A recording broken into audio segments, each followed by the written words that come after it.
આપ 1000 મતથી પાછળ ચાલી રહ્યું છે અને જે રીતે ઇલેક્શન કમિશનના પણ આંકડા છે 69 બેઠકોનું વલણ આપી દીધું છે, 70 બેઠકોમાંથી 69 બેઠકોનું વલણ આપી દીધું છે અને આ મોટા સમાચાર કે જેમાં ચૂંટણી પંચ મુજબ પણ ભાજપ સતત આગળ ચાલી રહ્યું છે। છેલ્લા ઘણા કલાકોથી આ જ વલણ રહ્યું છે અને ભાજપ 41 બેઠક પર આગળ છે, એટલે કે ચૂંટણી પંચનું જે પરિણામ છે તે પ્રમાણે પણ ભાજપને બહુમત, ચૂંટણી પંચ પ્રમાણે આપ 28 બેઠક પર જ આગળ છે અને ચૂંટણી પંચ મુજબ હાલ કોંગ્રેસનું ખાતું પણ ખુલ્યું નથી। हमारा संवाददाता सचिन जोड़ाયેલ છે। सचिन, इलेक्शन कमिशनની સાઇટ્સ દર્શકોને બતાવો કયા પ્રકારના ઉલટ ફેરફાર જોવા મળી રહ્યા છે। સચિન,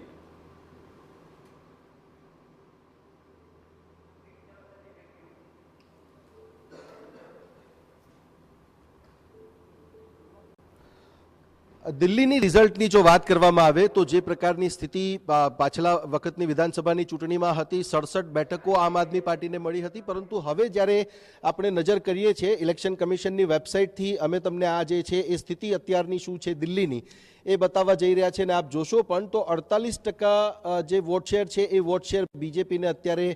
મળી રહ્યો છે, જે પાછલી વખતે આમ આદમી પાર્ટીને લગભગ 53% સુધી મળ્યો હતો। સ્થિતિ કંઈક વિપરીત થતી જઈ રહી છે અને એન્ટી ઇન્કમ્બન્સી કહો કે પછી બીજા કોઈ ફેક્ટર્સની વાત કહો, જે લોકોની નારાજગી હતી એ કે જે કામો અત્યાર સુધી અપેક્ષા હતી આમ આદમી પાર્ટી પાસે જે લોકો માટે થાય એ પ્રકારની એ થઈ શકી નથી, તો એ પણ એક કારણ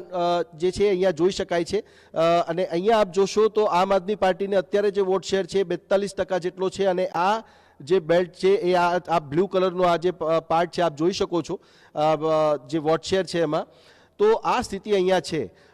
બીજી બાબત અહીંયા કોંગ્રેસની કહીએ તો કોંગ્રેસને 6% જેટલા જે વોટ શેર છે વોટ શેર કોંગ્રેસના ફાળે અત્યારે છે, પરંતુ ભારતીય જનતા પાર્ટી જે છે એ અત્યારે અહીંયા આપણને દેખાઈ રહ્યું છે કે દિલ્હીમાં મજબૂત સ્થિતિમાં છે અને સરકાર બનાવવા માટે જે છે એ ભારતીય જનતા પાર્ટી એક પછી એક જે બેઠકો ઉપર આગળ વધી રહી છે। પાછલી વખતની ચૂંટણીની જો વાત કરવામાં આવે તો જે સ્થિતિ હતી આમ આદમી પાર્ટી ખૂબ મજબૂત હતી, પણ એના પછી પણ જે આપણે કહીએ કે જે પ્રકારનો ઘટનાક્રમ રહ્યો છે, જે પ્રકારના કેસોની બાબતો સામે આવી છે, કે જે પ્રકારના કૌભાંડોના તપાસોની વાત સામે આવી રહી છે, ત્યારે એ સિવાયનું જે લોકલ એમ્યુનિટીઝ છે લોકોને મળવાની વાત, ત્યારે એની અંદર જે દાવાઓ આમ આદમી પાર્ટી દ્વારા કરવામાં આવ્યા હતા ત્યારે એના ઉપર પણ ક્યાંક